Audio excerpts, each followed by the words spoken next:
Hello, ladies and gents, and welcome to episode 124 of the ATL Falcons UK podcast. Jet lagged, aptly named because I got back from Thailand last night. Mark is over the pond in Egypt at the moment, or has just got back himself. Liam is in Luxembourg, and Callie's on night shift, so we're a little bit depleted today. But if you're an OG or a day one, you will know our guest for today, which is the man himself, Tricky. He has been on tons of shows when we got this rolling right at the start. And thankfully today, he's dragged us out of the dirt and said that he will happily jump on and discuss the blasphemous performance that we saw against the Jets. So firstly, thank you, Tricky, for jumping on. Glad to have you back. No problem at all. It's a pleasure to be back. Happy to be a last-minute substitute and be trying to find some positives out the last few weeks, or especially the last game. And it's good to be back. You are the super sub for tonight. I'm sure you'll put in a good performance. So we'll start fast and we'll go straight into just give me your overview of what you thought about the Jets game before we break it down. How did you feel before, during, and after? I wasn't positive going into it anyway. I wasn't enamoured with the Saints game, and I just knew going up to the MetLife in that weather, with the team we've got, and knowing that we were going to be facing, and let's face it, a really poor Jets team. Yeah, have just been blown out of the water, and they were going to put up a fight, and they were going to show us how it's done in that sort of environment. So I'll be honest with you, I really wasn't. It wasn't unexpected to me. Yeah. But by the same time, it was hugely disappointing. Massively. I think it's one of those as well. The Falcons seem to love a trap game. So any game that you see that on paper you'd think even the Falcons should win it, we just find a way not to. And it really was a case of that as well, because 3 points, kick in the final 5 seconds or something along those lines with whatever was left on the clock. After missing a field goal attempt earlier in the game ourselves as well. I know there's broader issues than that, but it's always the small things that seem to bite us on the arse. So, yeah, what stood out to you? Because I want to start with the special teams, really, because it was a colossal nightmare, I think, from them. I know we've never had all 3 sides of the ball all working in 1 week this season, and that's been a story. But from the fumble from one of their punts to not blocking him to there was tons of stuff. So anything that you picked out? Well, I mean, I think the special teams, especially on the punt and kick returns all year, has been a struggle. Yeah. Jamal Agnew's coming with expecting to be the punt returner, and he was heralded as this was going to be the one, and it's just been a disaster. And you saw as soon as they punted, and he's just muffed it right on the two. You just knew what was going to happen, and you just knew that was going to set the tone for the rest of the day, be it on offense, be it defense, or special teams. That just set the tone, and unfortunately, it showed. So I don't really know what to say about it, to be honest with you. I just don't know what's going on. I mean, Marquis was heralded 2-3 years ago as the special teams genius. So it's interesting, and would be interesting to find out exactly what has happened for it to take just a massive backward step over the last 2 or 3 years. Yeah, it's bonkers to see stuff like that as well, because the players that we seem to get that come in with no expectations seem to perform, and any named player that we've had over the last handful of years, it's just not worked out particularly. There's all sorts of examples, but I think that one's quite damning because, like you said, he's had a pretty steady career. He's been pretty sharp at points, and God knows what happened with the catch, because he called it for a safe catch.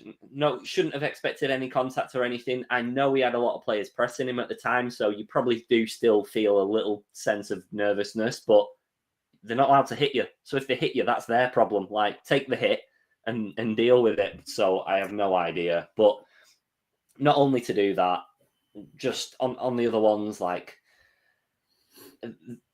leaving them with like 7 yards to play with or something like that. It's just egregious. It's horrible to see. I think the other thing as well is our special teams. What's the word? Okay, Kadarrell Hodge. Yes. Special teams player, very, very good special teams player. Healthy scratch, makes absolutely no sense whatsoever. And this is when the coaching staff should be coming out and saying why.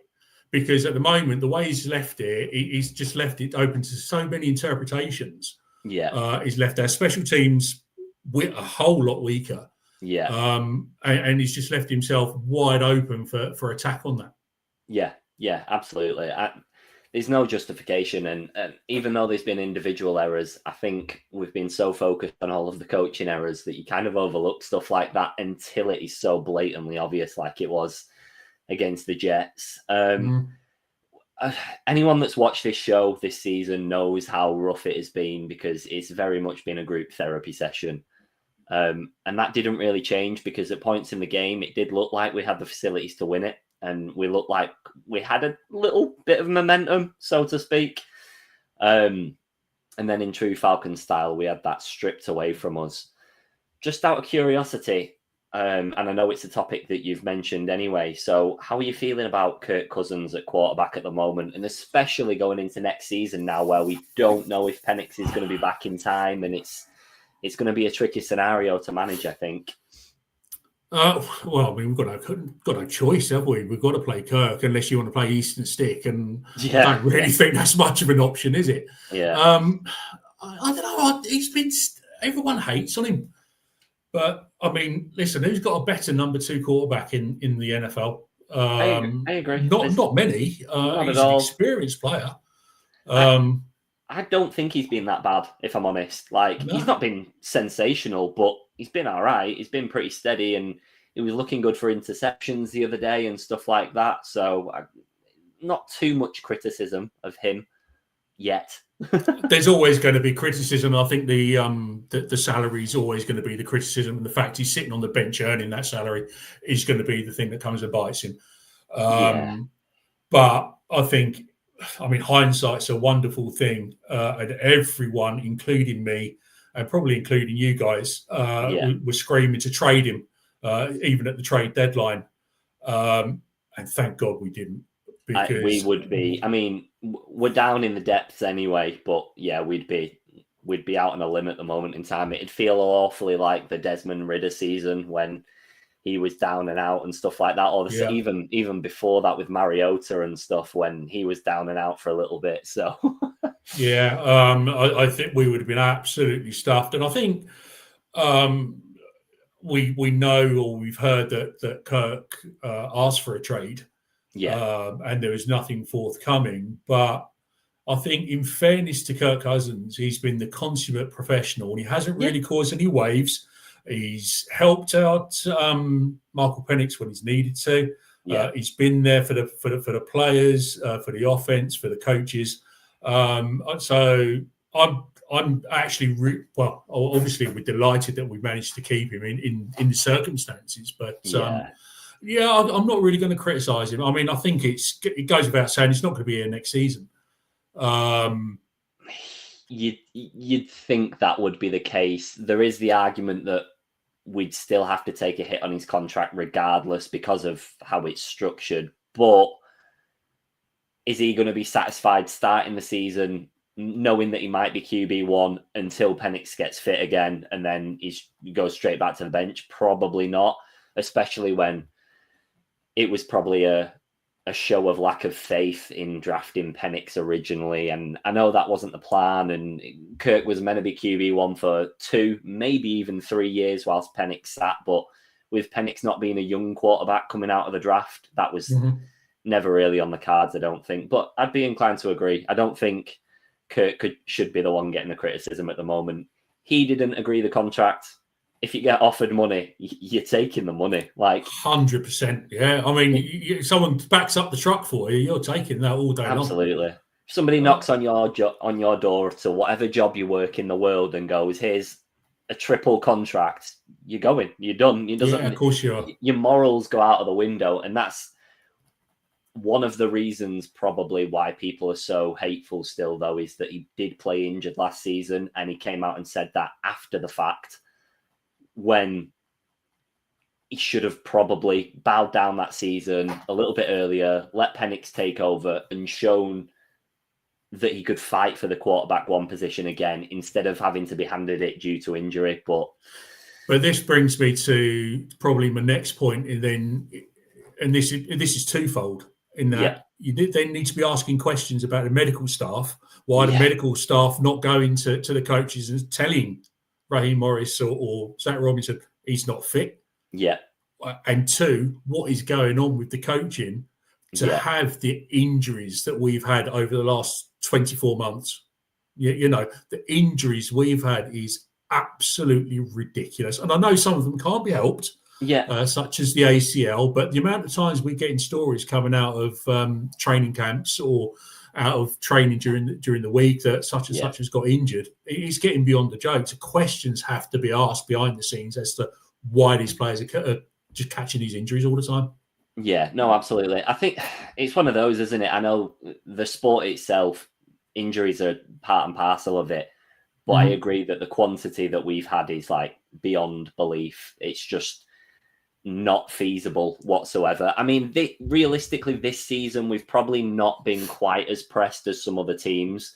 Of course, you look early in the season and you lose half of your O-line, which is not great, but that wasn't during the active season. So those things do happen, especially in preseason and training and things like that, and in camp, of course. But yeah, no, it is a big issue, and it's an even bigger issue when our depth it's quite a drop-off. Like, I know every team struggles with depth because that's kind of how the NFL work. You have your core team, and then you probably have like a couple others that are just as good as your starters. But then after that, for us, the drop-off seems huge. And you see that.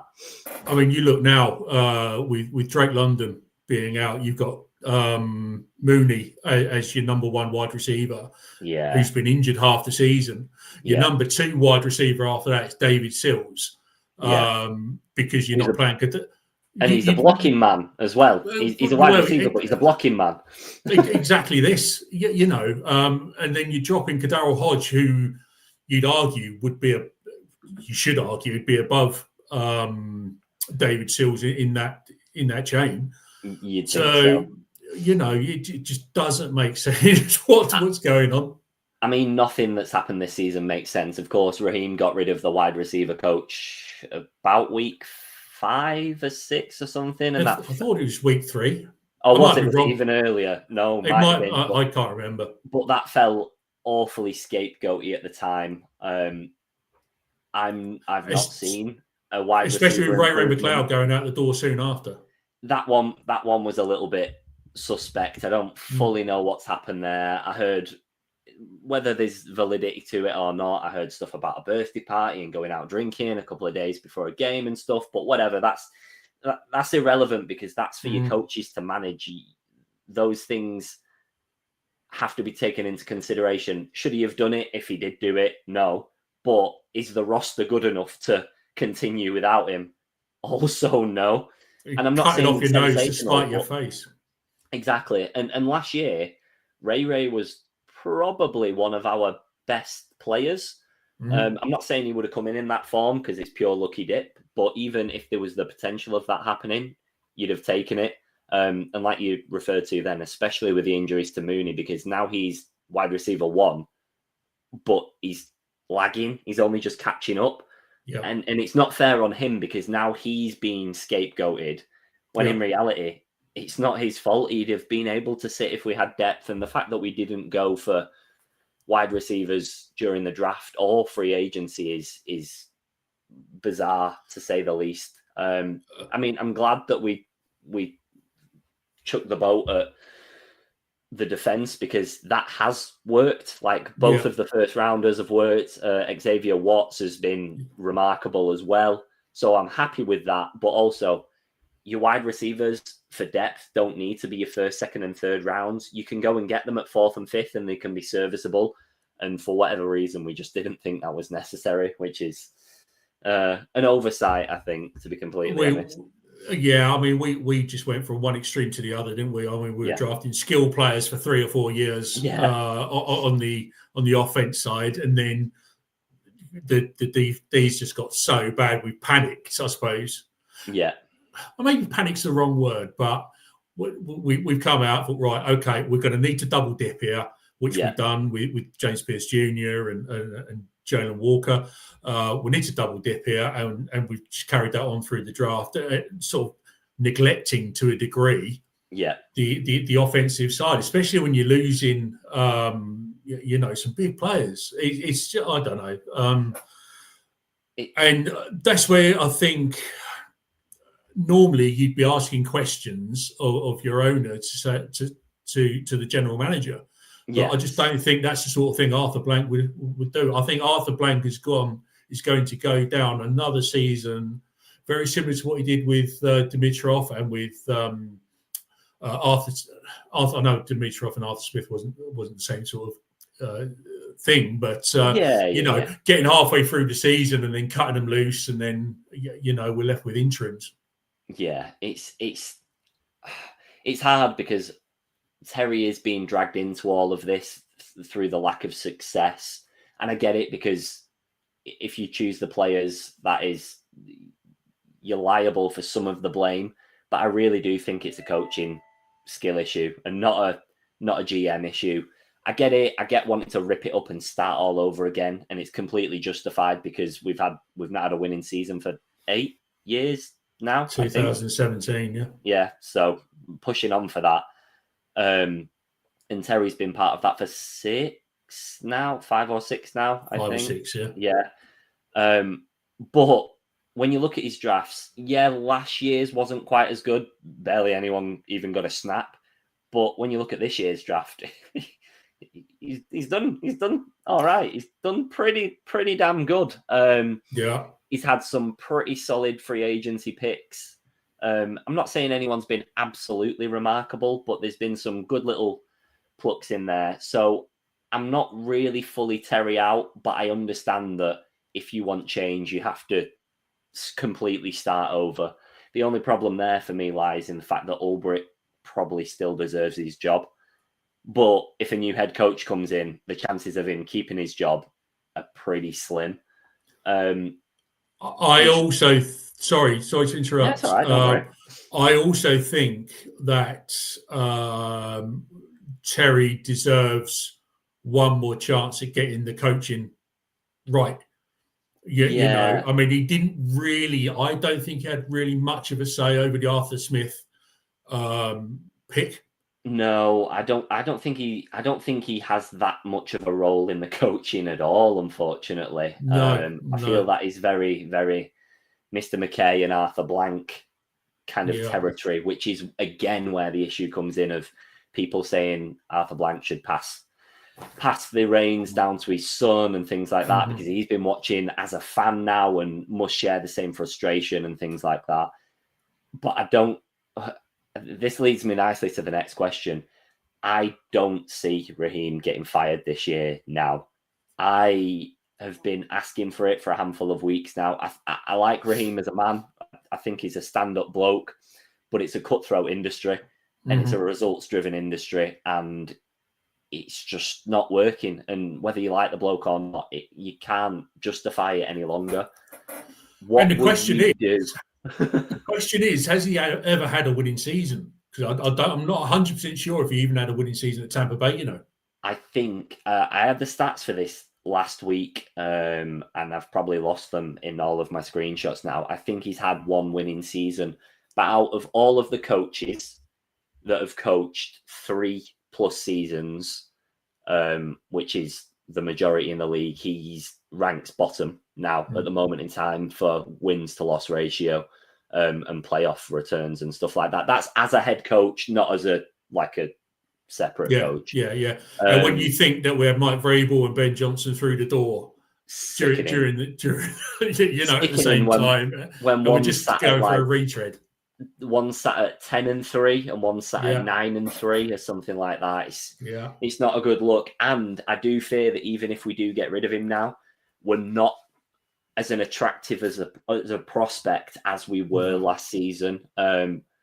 We've not got a first round pick, which it's a separate matter, because I'm not annoyed that we traded the first round pick, because the players that we got in last draft have worked out, and that is the whole point of it.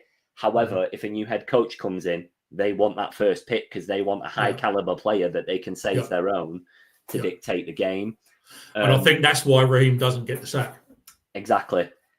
Because how do you sell the current Falcons to a new head coach? You've got no first round pick. The cap space is not that bad, to be honest. We've been in much worse states, but it's much harder to sculpt your team when your draft picks aren't as lucrative. And we've not really got much trade maneuvering to try and get any draft picks or anything like that. Like, we believe that, like you said, with Cousins, we might have got a third if we were lucky, or something along those lines. And at the moment in time, I don't even know who's available and would be not available presently, but come the end of the season, who would be looking for a job. Whereas last cycle, everybody wanted one. And there's not really much noise around offensive or defensive coordinators either. No. Being the next thing to come out and take a job. Well, I mean, there might be over the other side of the pond, but I've certainly not heard anything over here. And I've been monitoring the socials, and there's no one's been screaming out as a deserving a head coaching role. No. So, this is, again, why I think Ra's got another. I think Arthur's going to do the same as what he did with Arthur Smith. And then it goes halfway through the season, and then we end up with an interim until not Arthur Smith, Dan Quinn. Until halfway through the season, gets rid. We're stuck with an interim, and then we still end up we would be high up in the pick chart again. Yeah, but this is the thing. How many times can you rebuild before it becomes unmanageable? Because since that playoff season in 2017, obviously we had the Super Bowl season, don't want to talk about that, but since the playoff season in 2017, which might I add, we still weren't brilliant. Like, we still... No, we weren't. No. We still blagged it a little bit. 100%. But since then, how many times have we tried to rebuild? Like, how long does it take to rebuild? And I get it, it does happen, and sometimes it does just click. You just look at the Lions as an example. They were, historically, they're not a very good franchise. And then in the last, maybe 5 years, they've always looked like a contender. And I know they're still falling short a little bit, but they're always in the discussions now. We've not even been close to that for so long now. It's really frustrating. And if Arthur or Rich Mackay do pull the trigger, it's not going to happen.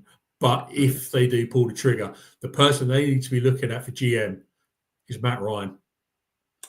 See, I've touted this a little bit on social media to try and see what people think, but the counter argument is fair. Just because you were very good at the sport, it doesn't mean you'd fall perfectly into that position. However, when he's sat in the booth now at CBS and all of that jazz, and you hear him talking about the game and things like that, certain players are just very good at playing the game. Certain players have a very good understanding of the broader game, and I do feel that he has got that. Whether it's a role he'd ever want to take, I have no idea. I've no idea. But why not gamble?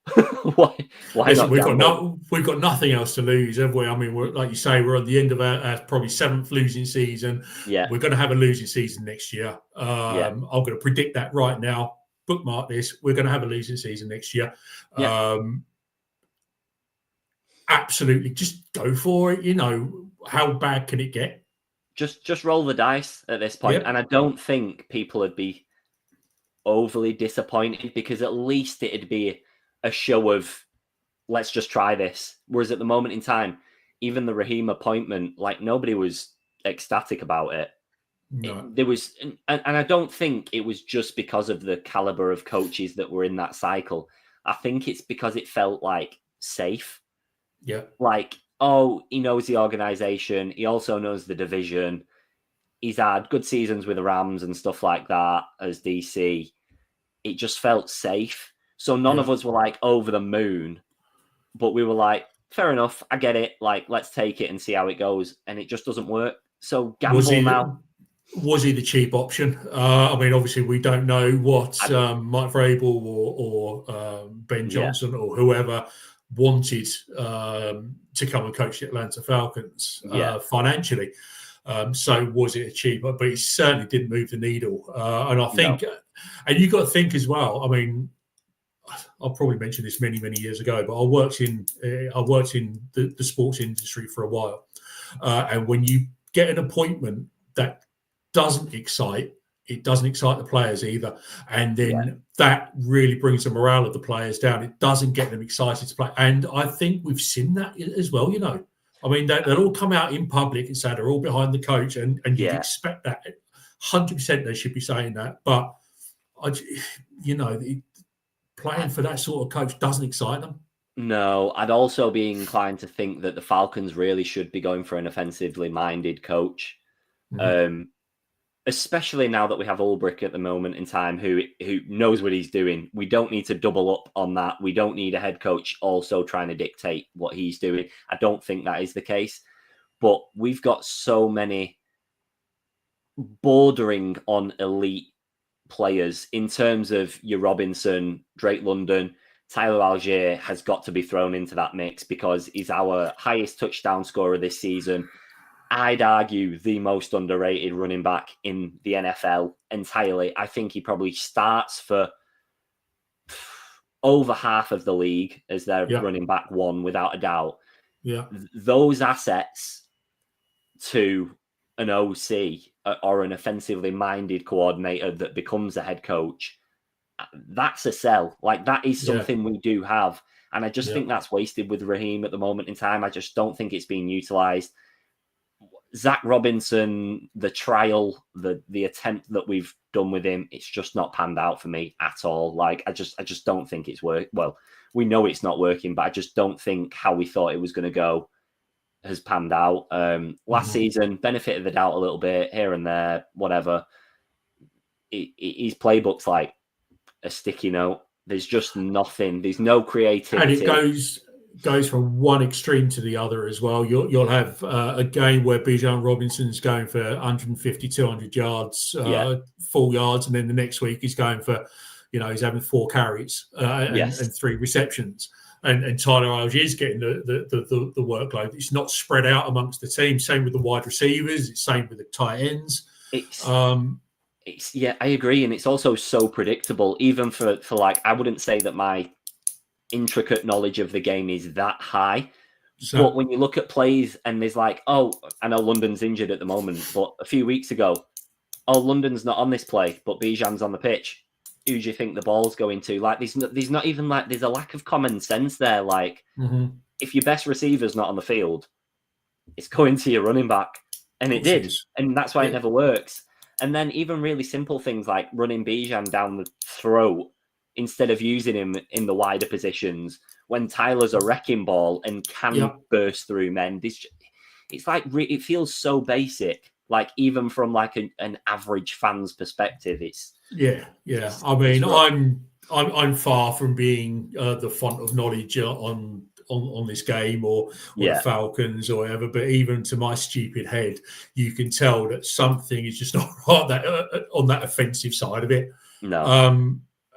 And you could argue it's worth by the fact Bijan's 5th in the league for running yards at the moment in time with 995. The fact that he's managed to do that with a coordinator that does not know how to utilize him is a massive, massive thing for him. But the problem then lies, we risk losing him in a couple of years' time when it comes to that point, because if we've not made any progress, why would he waste his career when he's got the potential to be a Hall of Famer?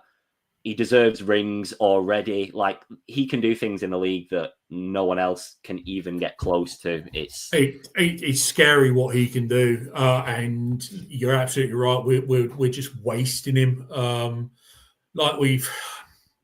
have we wasted Kyle Pitts a little bit? Pitts is a very interesting one. He's a very interesting one because physically, he's got every single attribute that you could ever ask for any kind of, not just a tight end, but any kind of player in that region, whether it be a wide receiver or him. He's like 6'6". He's got a ridiculous wingspan.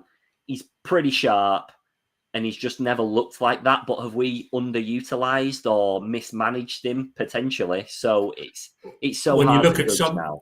When you look at some of the ststats, and he's maybe had 2 receptions, you know, or 3 receptions. But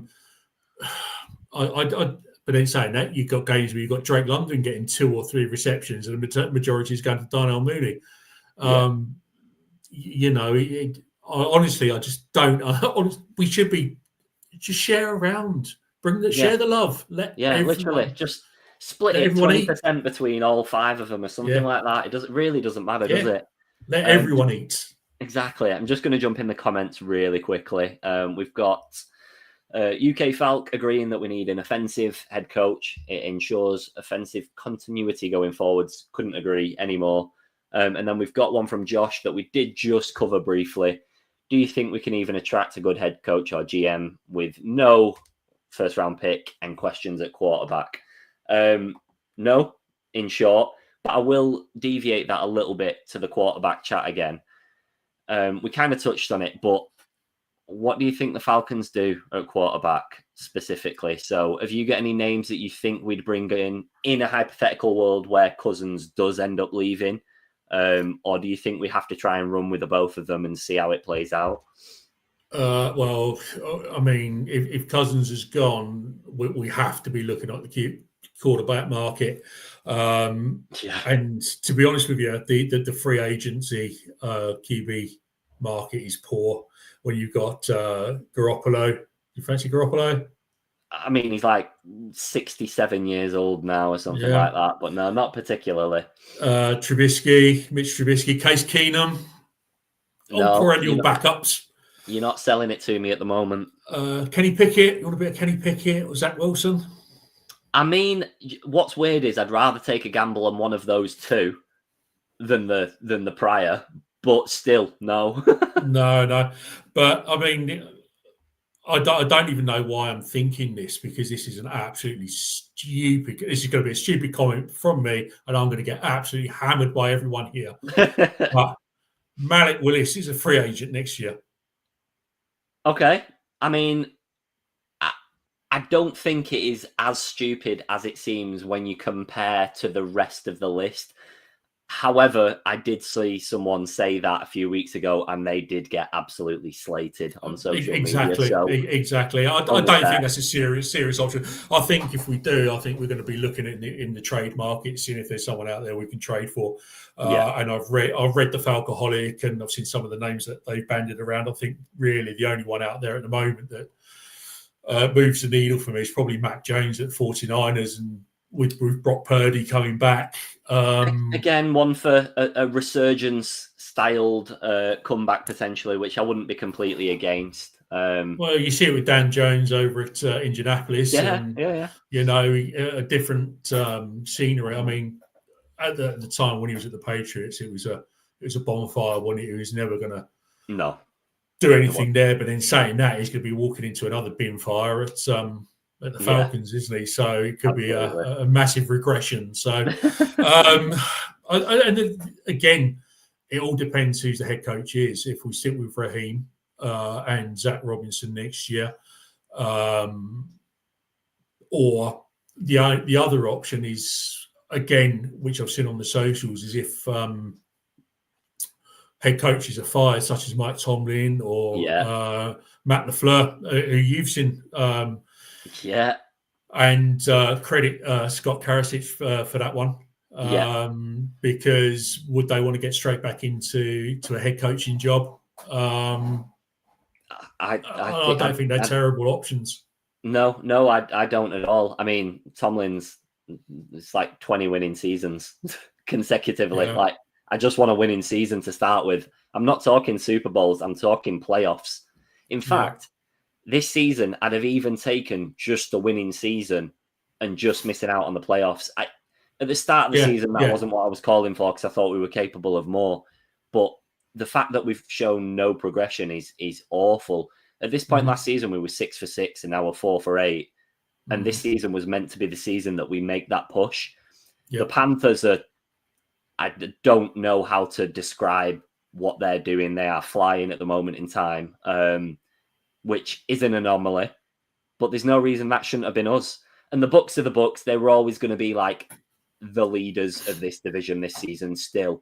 But there's no reason at all we shouldn't have been in that mix. Some of the games that we've lost, both games against the Panthers, the one against the Dolphins, the one against the Jets, they're just your basic ones. And we've had really, really good wins as well. I mean, when you look at beating the Bills, exactly. You know, we're beating teams like that, of that caliber, and then just absolutely rolling over and having our belly tickled by the Jets and by the Saints, and then getting a shutout against the Panthers. It's just embarrassing. It just doesn't make sense, does it? It really is very Falcon-y. It really. But you're absolutely right, though. I mean, I came into the season, well, before the preseason games, looking at who we drafted, looking at who we had on the offensive side, thinking, you know what, we could actually challenge this year. Yeah. We've got some really, really good offensive weapons. Yeah. We've got so they're going to have to hit the ground running, but we've drafted really, really well with Jalen Walker and James Pierce Jr. Yeah. Xavier Watts, Billy Bowman. We've drafted really, really well there. Yeah. We brought in some good players in free agency in Floyd and Devon Diablo. There's no reason we can't be up near a winning season at least. No. And I know we're losing players such as Caleb McGarry to injury, and we're losing players such as Grady Jarrett to free agency, and you can point to that. But we should still have had enough. And it goes back again to what I said at the beginning, is coaching methods, because the injuries have killed us and we've just got zero depth behind us. Yeah. And the fact we're losing games as well on kickers, that just beggars belief. Who decided to alter the mechanics on Younghoe Koo?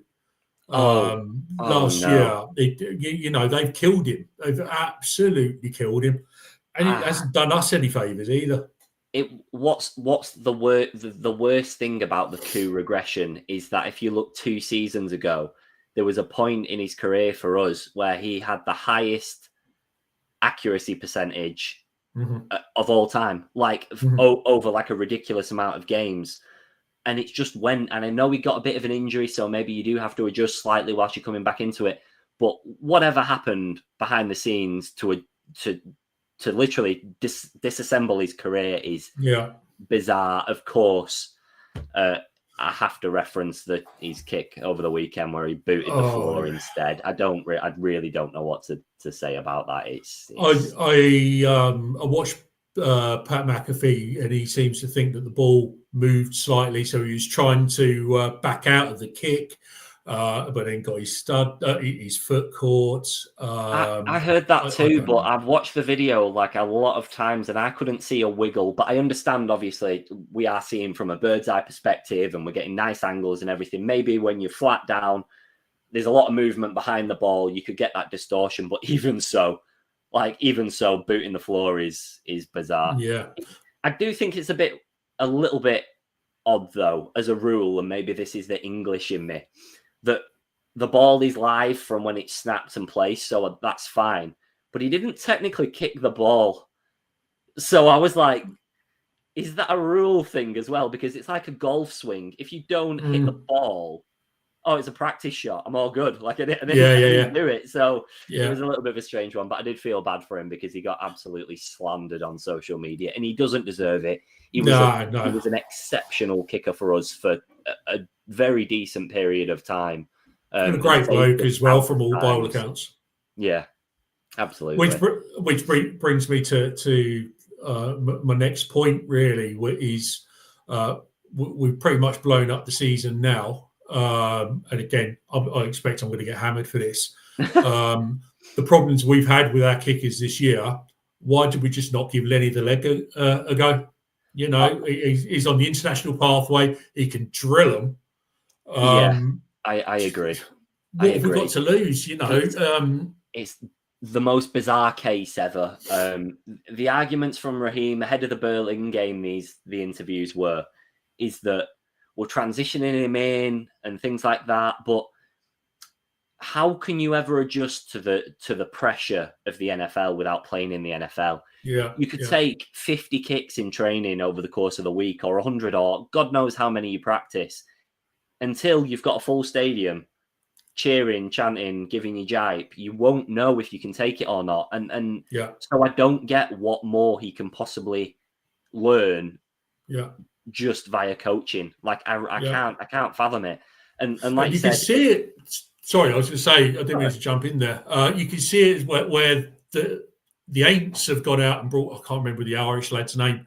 You know, they brought him in, started him and drills it. You know, give it a go. What have we got to lose this season? I know people could be saying, well, in that case, should we be starting Easton Stick at quarterback? But but it's a slightly different argument though, because we have Cousins as a solid quarterback that's an NFL vet, and we know what we're getting with him. Whether he's the player that he used to be, no, he's not, but he's still an NFL vet that gets the job done, and he's reasonably tidy. Lenny could be a player in the NFL for a long, long time, but we'll literally never know unless we try. He could be an absolute disaster. But he could be, but we won't know. And I understand the kick that was missed at the weekend was 56 yards. It's not easy. No. But kickers in the NFL in the last 2 or 3 years have started firing some kicks. Like, I don't know what's happened there's clearly an improvement in like the data science world and the mechanisms and stuff like that, because people are like leathering the ball 70 yards and stuff now. It's getting weird. Yet the Falcons can't seem to find one. Like even Koo couldn't kick for distance. Like when it got to 50 yards, Koo's conversion rate like bottomed out really badly. But he still made a few. Yet we can't even seem to find anyone in the league that's capable of consistently doing them. Like it's 3 points, man. It's just 3 points. That's all we needed, and the game would have changed. It would have changed the narrative and put the pressure on the deck. It would have changed our win-loss column as well. Not just this game, but I think over the course of the season. I think these minimum 3 games that would have been dictated by kickers, and I think you could argue there's up to 5. But even if you take the 3, we'd be sat at 7 wins. We'd be level with the Panthers and the Bucks. And in fact, no, because one of the games was against the Bucks. So actually, we'd have had a win over them. So here we are. I don't know. Just a quick jump into the comments from Dino. Falcons have drained me so much. Agreed, mate. How do you think I feel? Now. Yeah. I'm 22 years old. It's rough, isn't it? I don't want to stay on too long tonight, so I'm going to move on to the Seahawks a little bit. Not too much, but just a bit of an overview. The Seahawks are currently second favourites for the Super Bowl as of today. Yeah. What are you thinking? I'm thinking I'm going to be watching the news. Fair enough. But in saying that, we went out with it's like I mentioned earlier. We went out to the Bills expecting to get absolutely panned. Yeah, and we turned it on. So I don't know. Are we going to do that? It's not going to be pretty, is it? I don't think. I don't think so. And the fact that if we lose against the Seahawks, we are officially out of playoff contention. Not that any fans, anyone watching, anyone on socials has thought that we've been in it for a good long while. But the fact that we're officially out of contention if we lose does kill the season, because even though the fans aren't watching with hope, you have to hope that the players are playing with that kind of, it's still in our hands. Not in our hands, but we've still got a shot. The second that goes, performance just... Because people don't want to get injured. People don't want to write off the following season. Some people that are only here for this season think, what's the point of putting my all in? I'm not going to be here Yeah. next season anyway. So it just completely changes the dynamic of how we play football. Which is going to be embarrassing for us, because when you think that 2 of the games are against our divisional rivals as well. Yeah. And let's face it, if we lose to the Saints in our own backyard, then it's just going to be an absolute disaster. Yeah, it's going to be horrific. But by the same token, when we are officially eliminated from the playoffs, Ra can stop using that as an excuse that, we've got a playoff chance. And then start looking at experimenting I 100% agree. Throughout the team, and going back to Lenny the Leg. I think it's inevitable. We Snowball's chance in hell of getting anything on Sunday. Yeah. Unfortunately for us, it's a 6 p.m. UK time kickoff, which means we get to witness it. I'd much rather it be a primetime game so that I have the choice not to watch it. But when it's 6 p.m., I'm obliged to do so. You have to watch it, and you have to really shout at people and shout into the ether on social media saying, but I'm not hopeful. What else are we going to do? We're still going to watch it, aren't we? Oh, of course we are. And I will be here this season, next season, and for the rest of my godforsaken life. But I just hope it improves at some point. Got a quick comment. Let's have a quick look.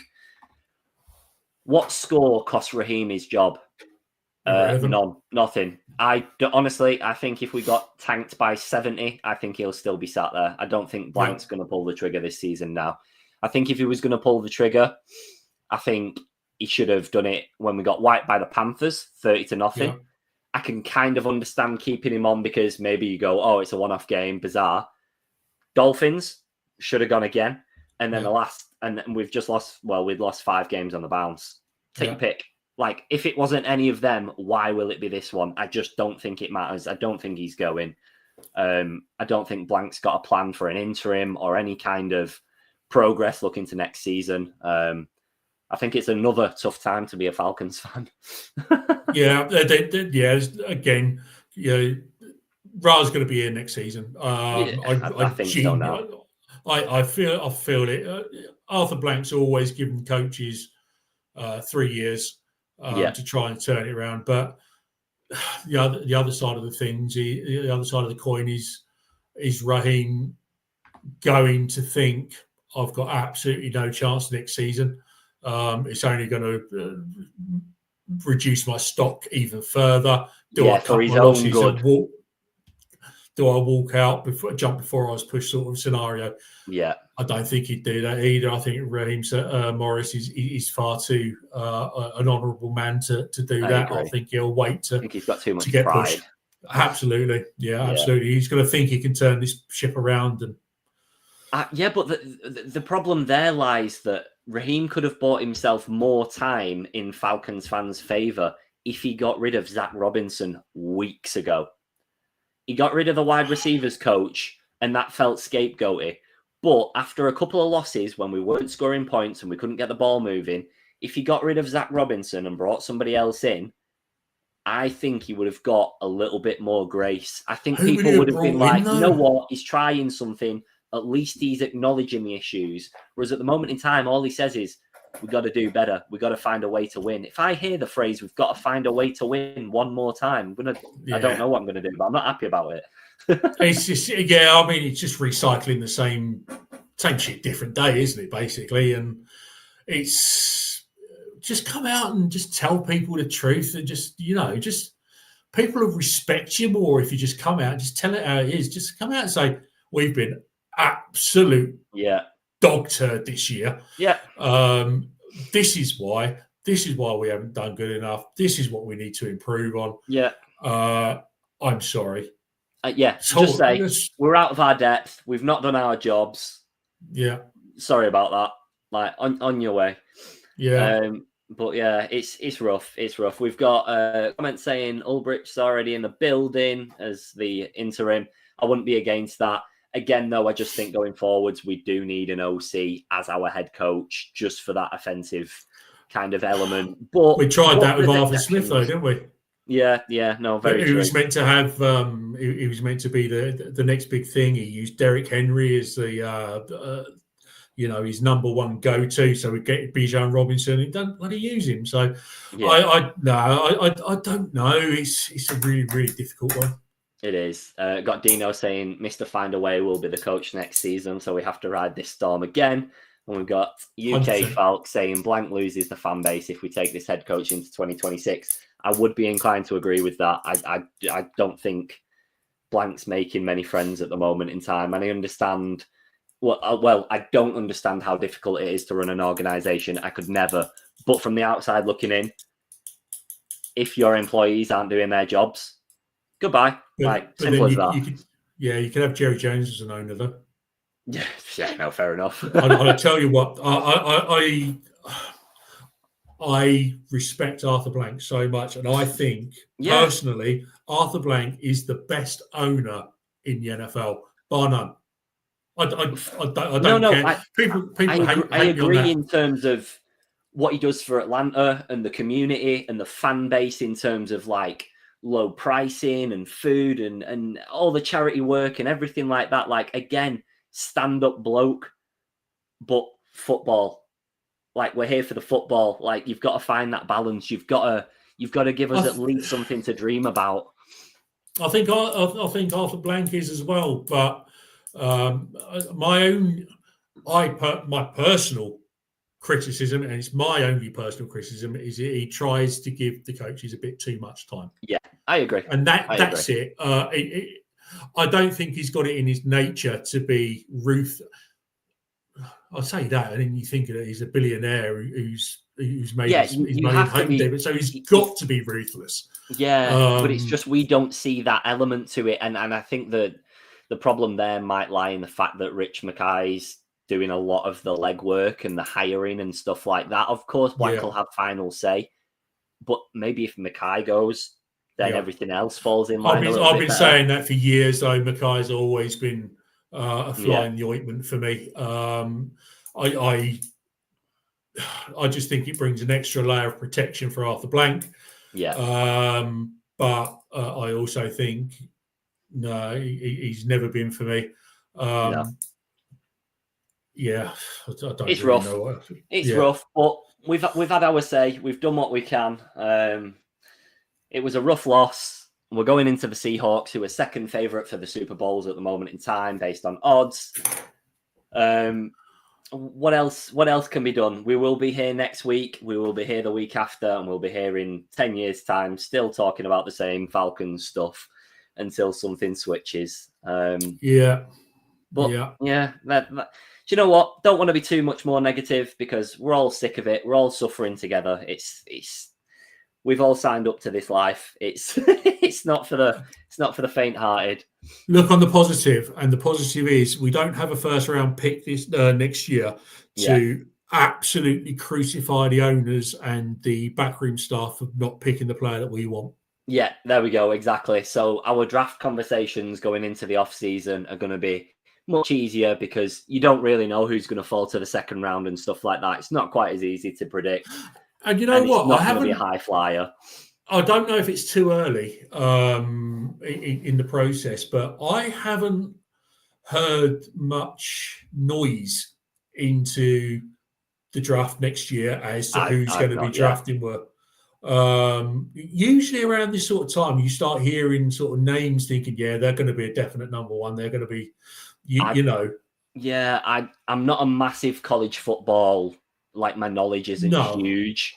I'm going to get shot for this. I watch Georgia Tech occasionally because that's the first game I saw live. Saw Georgia Tech, not the Bulldogs or anyone like that. So whatever. So my knowledge isn't that deep. But I agree. I've only seen one mock draft attempt, and I've usually seen like tons by now. So God knows what's going on there. It's not even mock drafts. It's names being thrown out as potentials. You know. You're hearing names left, right, and centre about a potential top 10 pick or a potential top 15 pick, and I haven't heard any. Maybe it's because we're this side of the pond. I don't know, but maybe the draft next year is not going to be as strong as what it is this year. And I think this year I think Terry absolutely smashed it. I agree. Credit no where argument credit is due. You're seeing the people online laughing at us, thinking that we've given the Rams a top 10 pick next year. I'm happy.